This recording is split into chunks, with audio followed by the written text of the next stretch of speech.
Oke, recording start. Bismillah. Assalamualaikum warahmatullahi wabarakatuh. Perkenalkan, nama saya adalah Rizky Aditya Surya Pratama atau biasa disingkat SP, SSIMT. Oke, di kuliah kali ini atau di video kali ini ya, yaitu kuliah Rekayasa Proses Produk Serat atau disingkat RS, sudah memasuki pertemuan ke-12 ini, saya akan menjelaskan mengenai solution spinning dan juga aplikasi serat khusus atau special fibers. Ya, bisa dibilang lebih ke serat yang dibuat khusus untuk kebutuhan tertentu gitu. Kira-kira seperti itulah inti dari video kali ini ya. Next adalah, ya seperti biasa, saya akan memberikan video singkat mengenai contoh proses wet spinning atau salah satu dari solution spinning ini untuk membuat fibers. Sumbernya dari Areka Group YouTube channel. Oke, kita lihat saja dulu videonya.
Oke, kira-kira seperti itu videonya ya. Jadi karena tidak ada vokal, saya jelaskan sedikit saja.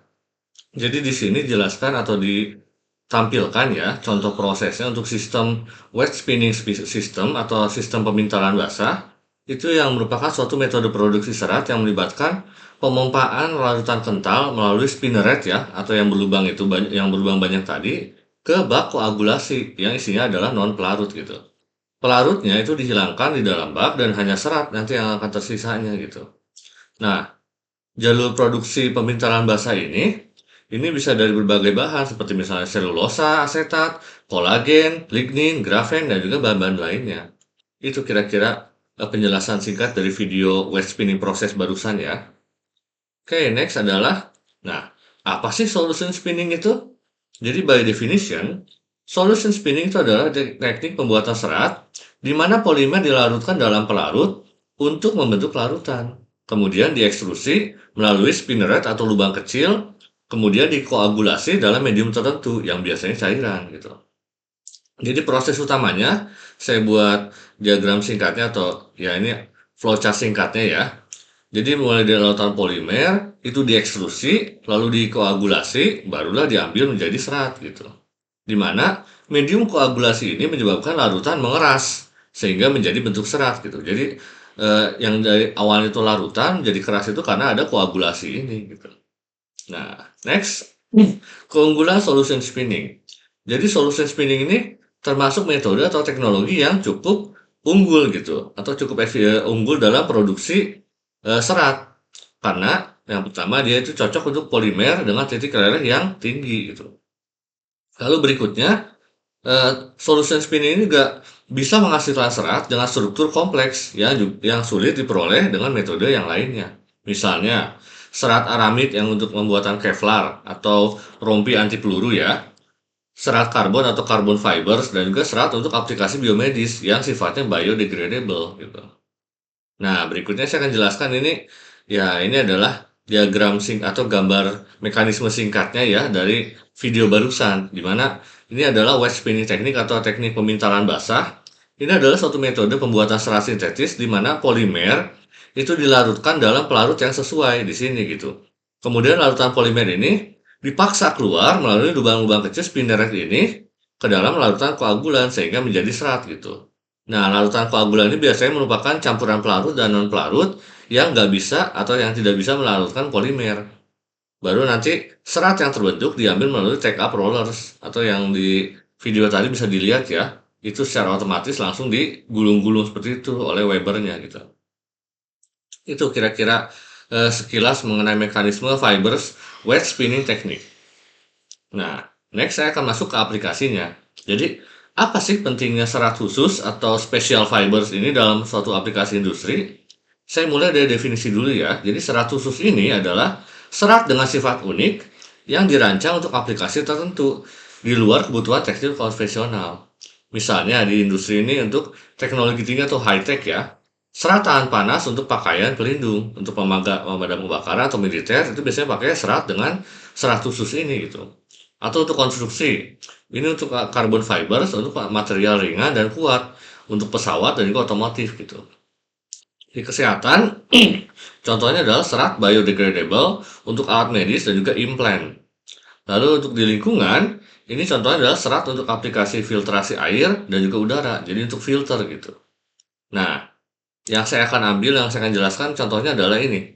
Pengembangan serat biodegradable untuk lingkungan. Jadi lebih ke serat biodegradable ini aplikasinya. Jadi contohnya polimer biodegradable yang digunakan adalah PLA, polylactic acid gitu. Ini PLA ini berasal dari sumber daya yang terbarukan. Contohnya pati jagung ataupun gula tebu. Proses pembuatannya juga cukup simpel.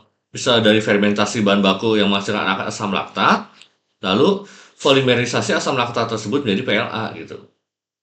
Nah, PLA ini bisa diolah menjadi serat menggunakan teknik spinning gitu, atau yang sudah dijelaskan sebelumnya. Nah, kenapa PLA? Jadi PLA ini punya keunggulan khususnya untuk lingkungan. Ini contoh PLA seperti ini ya, dalam bentuk butiran-butiran. Jadi keunggulannya, yang pertama itu adalah dia sifatnya biodegradable. Atau dengan kata lain, dia bisa terurai menjadi bahan alami CO2 dan air di lingkungan gitu. Lalu karena dia sumbernya dari bahan baru sumber daya terbarukan, dia itu bebas dari bahan kimia beracun. Sehingga ini GPLA ini dapat mengurangi ketergantungan pada plastik yang berbasis minyak bumi. Kira-kira seperti itu. Berikutnya, nah ini adalah dampak PLA pada keberlanjutan industri. Atau bisa dibilang ini adalah aplikasi-aplikasi PLA ya. Ternyata banyak sekali gitu aplikasinya. Karena merupakan suatu serat biodegradable yang memiliki banyak keunggulan gitu. Keunggulannya ini ya, biodegradable, bebas dari bahan kimia beracun dan juga supaya mengurangi ketergantungan pada plastik yang basisnya adalah minyak bumi. Nah, ini kita masuk ke ini ya, apa namanya, dampaknya atau bisa dibilang lebih ke aplikasinya sih di bidang apa saja. Jadi misalnya untuk tekstil. Nah, ini tekstil ini bisa digunakan untuk pakaian dan tas yang mudah terurai gitu. Bisa juga untuk produk sekali pakai seperti misalnya kantong belanja, kemasan makanan, dan juga sendok sekali pakai seperti ini gitu. Dan mungkin yang saya fokuskan itu lebih ke medikal atau biomedis. Ini bisa untuk alat jahit bedah atau untuk implan sementara gitu. Yang lain juga bisa, misalnya untuk packaging, untuk elektronik, konstruksi, agrikultur, dan juga otomotif gitu. Seperti yang saya jelaskan tadi. Jadi ini PLA ini bisa digunakan di berbagai bidang dan juga banyak keunggulannya gitu dibandingkan apa namanya serat sintetis atau serat khusus yang lainnya. Nah ini saya mau bahas ke bagian medikal ya. Tadi saya jelaskan mengenai implan sementara. Apa sih implan sementara itu? Jadi implan sementara itu adalah bisa bilang itu adalah perangkat medis yang berbasis material biodegradable. Jadi saya fokus ke biodegradable-nya ini. Jadi dia itu akan terurai secara hayati. Jadi ketika dia dimasukkan ke dalam tubuh, eh, biasanya ini selama kelamaan di waktu tertentu dia akan secara alami terurai gitu atau diserap oleh tubuh tanpa perlu pengangkatan lebih lanjut melalui operasi. Jadi dia itu bisa kalau misalnya dimasukin ke tubuh, bisa terurai sendiri gitu. Nggak usah diangkat lagi melalui operasi. Contohnya ya PLA ini. Di mana PLA, kalau diimplan ke dalam tubuh, dia itu bisa terurai secara alamiah menjadi asam laktat yang nanti akan diserap oleh tubuh gitu. Itu kira-kira eh, salah satu kegunaan PLA, terutama di bidang medis sebagai eh, untuk bahan untuk implan sementara gitu. Kenapa sementara? Ya karena dia nanti pada saatnya lama-kelamaan dia akan terurai sendiri gitu secara alami menjadi asam laktat yang dapat diserap oleh tubuh.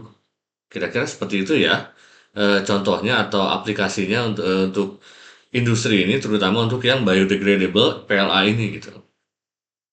Oke, terima kasih banyak sudah menonton video ini sampai akhir. Jangan lupa klik like, subscribe, dan juga komen ya di video saya ini. Wassalamualaikum warahmatullahi wabarakatuh.